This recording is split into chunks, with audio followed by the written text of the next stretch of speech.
So yan o, yung mga puno, yung sanga, nagbagsakan no.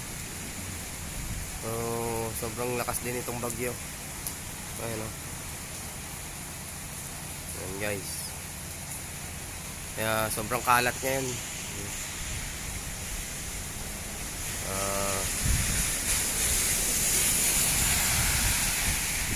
So mamaya iikot tayo at hanap pa tayo ng mga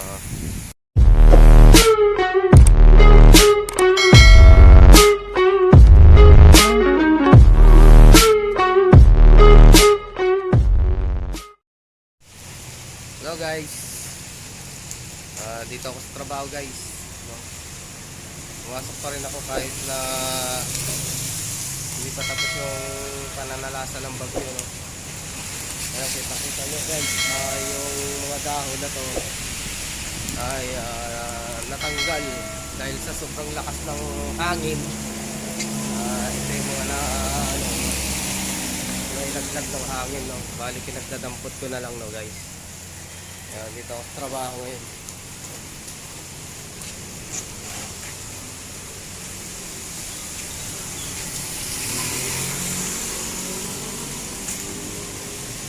Yan, nakikita nyo guys. Yan yung bali halos naglagan yung mga sanga no? Yung mga natumbang puno dahil sa sobrang lakas ng bagyo. So ayan, ito mga dahon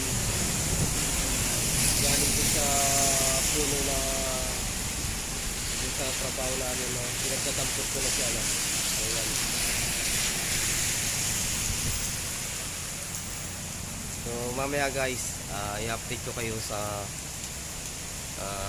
nangyari no na pananalasan nitong bagyong Ulysses no.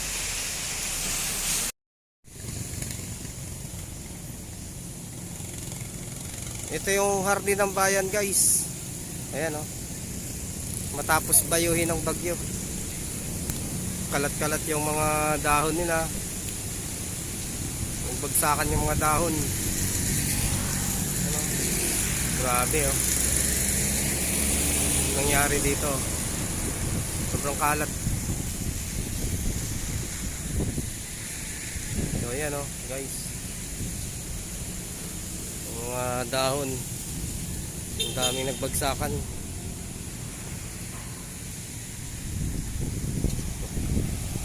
Punta tayo dun sa kabila.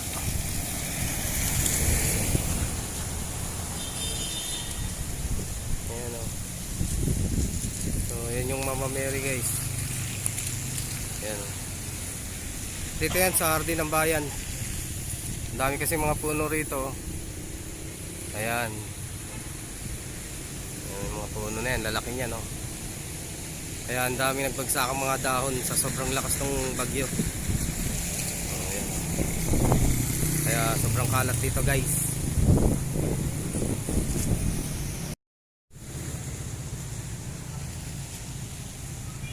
Dito sa may punong mangga. Grabe ang nangyari oh. Marami na namang trabaho yung mga street sweeper dito sa barangay. Kawawa na naman sila. So ayan oh. Dito yan sa malapit sa lugar namin.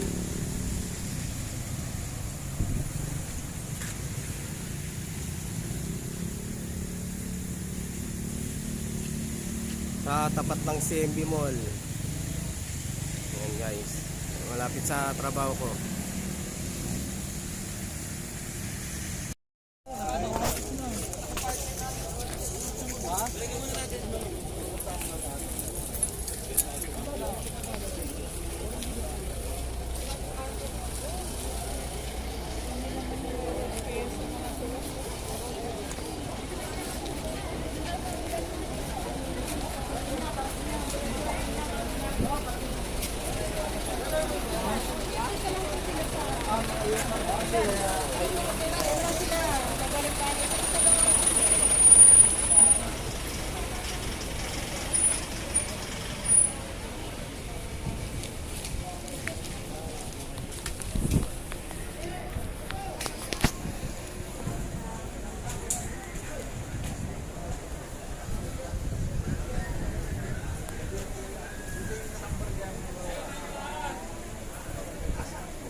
ako guys sa ano, Barangay Tumana. Oh, grabe rito guys.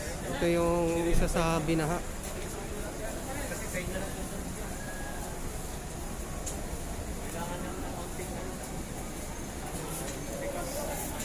Lalapit tayo ron guys. Oh, grabe oh.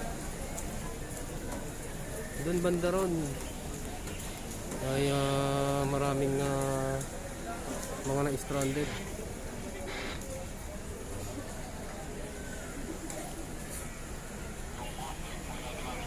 Ito sa may tapat ng ano, health center ng Tumana, Barangay Tumana.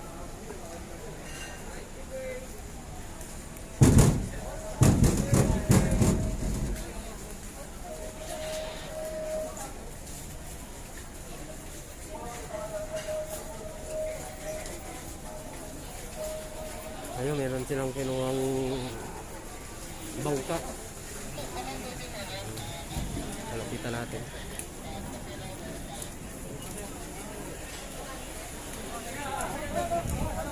Para ma-rescue yung mga tao na nandun.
Na nandun yan sa ano, stranded guys. Palabas na sila.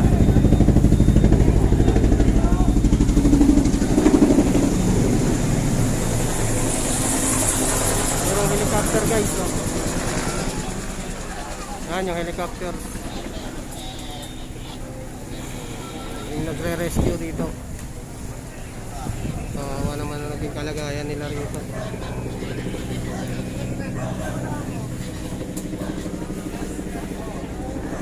Yan, ganyan kataas ang baha.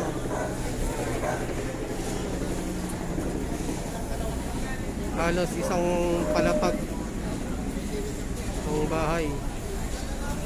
Dito yan sa taas ha. Pero doon sa labas, sa baba ng ilog ay lagpas ng dalawang palapag hanggang nasa bubong ng tubig nila. Nasa bubong na yung tubig ng bahay nila. Ayan. Ito pa guys, may inanda na naman silang ano, pang rescue.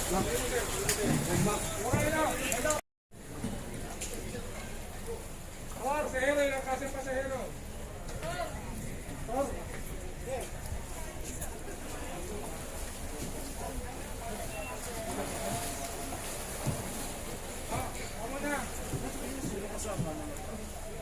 Apat lang kami muna, apat.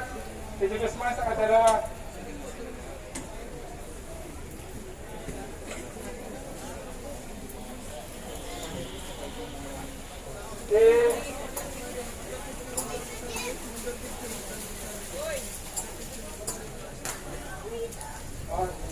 Apat lang muna kami.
Ayun guys, pauwiin tayo. Sumilip lang tayo rito, no? Sa Barangay Tumana. Ayun.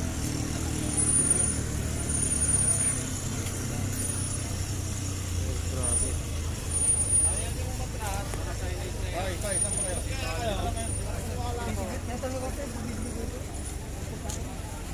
So, ang daming tao rito.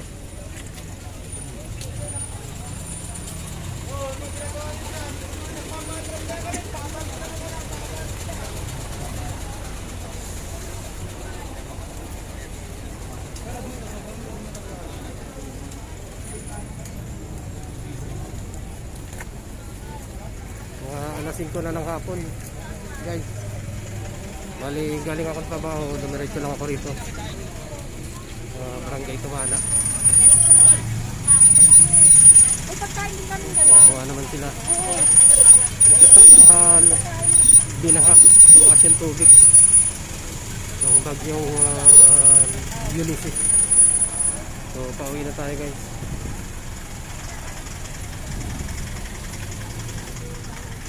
So, sumilip lang tayo, no?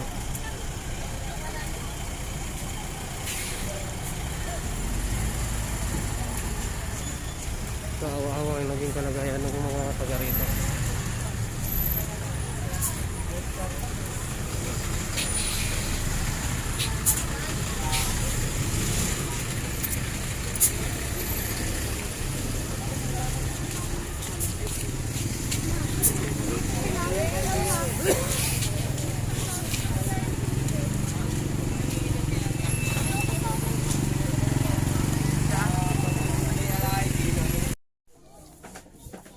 So yun guys, dito na ako sa bahay, no. Bali, kagagaling ko lang din doon sa Barangay Tumana. Na sumilip lang tayo, no, kasi tingnan natin yung kalagayan ng mga kababayan natin doon, no. Kaawa-awa rin sila, no. Sitwasyon nila, halos binaha sila doon, no. Dahil sa bagyong si Ulysses, no.